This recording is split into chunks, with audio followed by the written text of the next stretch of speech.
Bienvenue à tous et merci de nous rejoindre pour cette nouvelle édition de l'interview. Aujourd'hui, je reçois Guy Lando Boyo, sénateur en République démocratique du Congo, avocat et président de la fondation WIDAL. Avec lui, nous allons évoquer sa fondation lancée en grande pompe le 5 mai dernier, sa double casquette puisqu'il siège désormais au Sénat. Et puis nous lui demanderons ce qu'il pense de la politique sociale qui a été menée jusqu'à présent. Bienvenue. Merci madame. Merci d'avoir accepté notre invitation. Guy Lando Boyo, vous êtes avocat de formation, récemment sénateur et vous avez lancé la fondation WIDAL. Qu'est-ce qui vous fait courir? Je ne dirais pas que qu'est-ce qui me fait courir. En fait, c'est un élan de participer activement à la vie sociale de son pays. Et comme vous l'avez si bien dit, j'étais avocat, donc ça fait plus de 10 ans que j'ai exercé la profession d'avocat comme avocat d'affaires avec comme spécialité les droits miniers, parce que je suis spécialiste dans les droits du secteur minier, et plusieurs fois administrateur de CT, que ce soit en bourse et ainsi de suite. Mais j'ai senti un appel pour venir concourir ensemble avec la dynamique actuelle qui a été installée au pays pour aider tant soit peu à l'amélioration des conditions de vie des Congolais. Et bien voilà, j'ai opté pour la Chambre haute du Sénat, mais en même temps, je pensais qu'il était opportun de mettre en place une fondation qui concourt dans cet élan-là de l'amélioration des conditions de vie des Congolais. Alors, pour concourir, vous le dites, à ces idéaux qui vous animent, vous avez lancé la fondation WIDAL, qui a pour objectif de soutenir le développement de la province de Tchouapa, l'une des plus enclavées du pays, de la République démocratique du Congo. Vous dites que sa population a longtemps été marginalisée. Qu'est-ce qui a causé cette mise à l'écart ? Ben, ça rentre dans le cadre de la politique générale du pays. La Tchouapa, en ce moment, qui avait à l'époque une province, à l'époque c'était un district, mais dans le cadre de les découpages qui a lié au pays, donc on est passé de 11 à 26 provinces. Et la Tchouapa s'est retrouvée comme une province. Elle avait des grandes plantations, des cafés, des grandes plantations de palmeraie. Toutes ces plantations sont désertiques en ce moment. Ce qui a fait que l'état des routes ont été totalement dans un état d'élabrement très avancé, qui a fait à ce qu'il y ait un problème d'évacuation qui se pose, parce que essentiellement l'accès à la Tchouapa c'est fait par la voie fluviale, donc ce n'est pas les bateaux. Il n'y a presque pas de bateaux qui vont là-bas en ce moment, il n'y a plus de production à la Tchouapa. Et les gens qui travaillaient, ils sont au chômage, donc c'est quand même une situation économique et sociale assez délicate pour la province, dont j'estime qu'il est temps qu'on essaie un peu d'avoir un regard là-bas. Il n'y a pas que la Tchouapa, comme vous l'avez très bien dit, je suis sénateur. Donc c'est la vie nationale tout entière qui se pose, mais particulièrement la Tchouapa, dont je suis ici, dont la situation mérite une attention. Alors vous le dites, la Fondation WIDAL, c'est une mission d'apporter des solutions aux problèmes de la province de Tchouapa. Par quels moyens allez-vous conduire vos actions ? D'abord par nos propres moyens, comme je vous ai dit tout à l'heure, ça fait plus de 10 ans que je travaille, donc j'ai quand même pu été activement dans la vie professionnelle.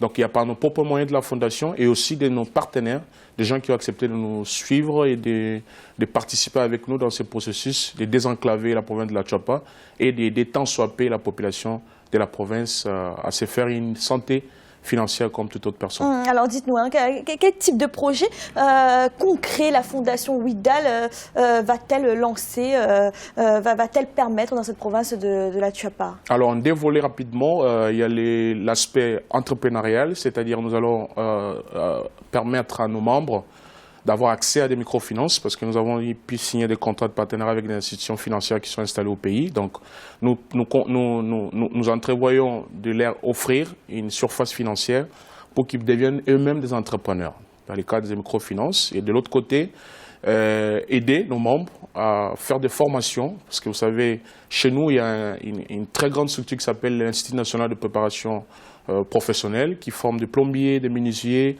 des électriciens, parce qu'il ne faut pas attendre d'aller déposer son CV quelque part pour avoir de l'emploi. Vous-même, si vous avez suivi une formation, et si on vous donne un peu de moyens, vous pouvez vous-même créer votre petite entreprise. Voilà un peu dans ces deux volets. Donc, d'un côté, offrir des financements en termes de microfinance à nos membres, et de l'autre côté, leur offrir à travers des centres de formation que nous avons signés, des formations professionnelles. Alors, les fondations, les associations qui viennent en aide à des populations locales, il y en a déjà plusieurs. Qu'est-ce qui fera la différence avec la Fondation WIDAL? La différence avec nous, c'est que, comme je l'ai dit tout à l'heure, dans le cas de l'entrepreneuriat en soi, peut-être qu'il y en a, mais il sera quand même une première dans la sphère congolaise, parce qu'avant de se lancer, nous avons fait une étude assez fouillée pour savoir quel est le vrai besoin. Donc l'objectif de la Fondation vient résoudre un besoin réel que nous avons détecté sur base des sondages que nous avons faits et d'un examen approfondi de la vie sociale du peuple. Et nous estimons que celle-ci, elle est innovatrice et elle va réellement rencontrer l'assentiment du peuple congolais. Vous l'avez dit, que la Fondation WIDAL avait déjà commencé à conclure des partenariats avec des organismes, des entreprises. On imagine que pour atteindre les objectifs que vous avez fixés, vous avez besoin de soutien, notamment financier. Exactement, comme nous avons dit tout à l'heure, et là j'en profite pour lancer un appel à toutes les personnes de bonne volonté qui estiment ou qui pensent qu'ils peuvent ensemble s'associer à nous pour atteindre cette noble mission qui est celle de redonner à ces peuples qui en ont vraiment besoin une lueur de vie afin de concourir à l'amélioration de leurs conditions de vie. Donc nous comptons aussi, non seulement par nos propres moyens que nous avons pu mobiliser à travers nos partenaires traditionnels, mais nous avons aussi besoin d'un appui et d'un apport de d'autres personnes qui voudraient bien participer avec nous dans cet élan d'atteindre nos objectifs dans le cadre de la Fondation. On le voit, la Fondation WIDAL a véritablement un objectif social. Est-ce que vous diriez que jusqu'à présent, la politique sociale qui a été menée, notamment dans la province dont vous parlez, a été un échec pour l'instant?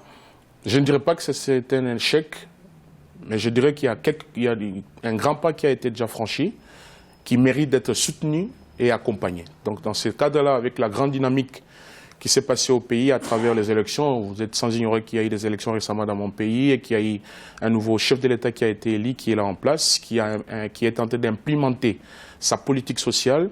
Et nous avons estimé qu'il était opportun que nous, comme une fondation, nous puissions nous ranger derrière cette grande politique nationale qui, à mon avis, ne vient que accompagner d'autres politiques sociales qui étaient déjà en place afin d'atteindre réellement les résultats dont le peuple a besoin, qui consiste à changer leur vécu. Alors justement, vous parliez de partenaires financiers, ça veut dire que vous aurez également des soutiens au niveau politique? Vous en avez déjà des soutiens politiques? Comme fondation, on n'a pas besoin de soutien politique parce que tout ce que nous faisons, les politiques qui travaillent pour l'intérêt du peuple, la fondation travaille pour l'intérêt du peuple. Donc quelque part, nous nous rencontrons et donc il n'y a pas besoin d'avoir des partenariats parce que nous travaillons tous pour le même objectif. Les partenariats plutôt pour les gens qui veulent, parce que comme vous pouvez le constater, pour la Fondation, on a besoin de moyens financiers. C'est des partenariats stratégiques que nous allons mettre en place, mais nous sommes naturellement partenaires de la politique parce que nous travaillons tous pour le bien-être du peuple. Alors, on le voit, avec cette double casquette sénateur Fondation WIDAL, les médias congolais disent de vous que vous faites partie d'une nouvelle génération d'hommes politiques. Est-ce qu'il y a une volonté chez vous de rompre avec les anciennes pratiques? Je découvre avec vous la qualification qui m'est réservée par les médias congolais. Je leur dis merci, si tel est le cas. Mais ce n'est pas vraiment de rompre, parce que vous savez, qu'on le veuille ou pas, il y a une loi de la nature, il y a une génération qui doit passer, une autre qui doit prendre place. Et c'est comme ça que nous avons estimé d'entrer déjà au niveau de la Chambre haute à ce stade pour bénéficier de l'expérience, parce que comme vous le savez, dans notre Sénat, il y a des anciens premiers ministres, il y a des anciens hauts cadres de l'administration, des gens qui ont une expérience, de très grande expérience plus que moi. Et j'ai profité dans cette phase charnière où ils sont appelés évidemment à quitter la scène politique pour acquérir cette expérience afin de le remettre au service de la nation. Donc nous ne pouvons que nous réjouir de faire partie de cette chambre haute, surtout en ce moment, où il y a encore des hautes expériences du pays avec qui nous siégeons ensemble et que nous allons profiter de leur savoir-faire pour changer et concourir au développement du pays. Alors, le lancement de votre fondation a fait grand bruit. Votre entrée au Sénat également, est-ce qu'il y a déjà des ambitions politiques plus grandes qui vous animent? Je ne crois pas. C'est juste le souci de servir. Et voilà. Donc, ce grand bruit, c'est le bruit qui veut tout simplement dire il y a un besoin au fond de mon cœur de servir mon peuple. Et je me suis mis à sa disposition dès à présent, en acceptant de devenir comme sénateur de la République. Je me mets à la disposition de la population congolaise pour lui servir. Voilà les raisons de mon entrée dans la vie politique. Alors tout de même, si vous avez lancé cette fondation WIDAL pour un objectif social, certes, c'est que quelque part vous estimez que tout n'a pas été fait et qu'il y a beaucoup de choses à faire. Vous savez, je ne dirais pas, je ne partirai pas avec une telle conclusion pour dire que rien n'a été fait. C'est pas vrai.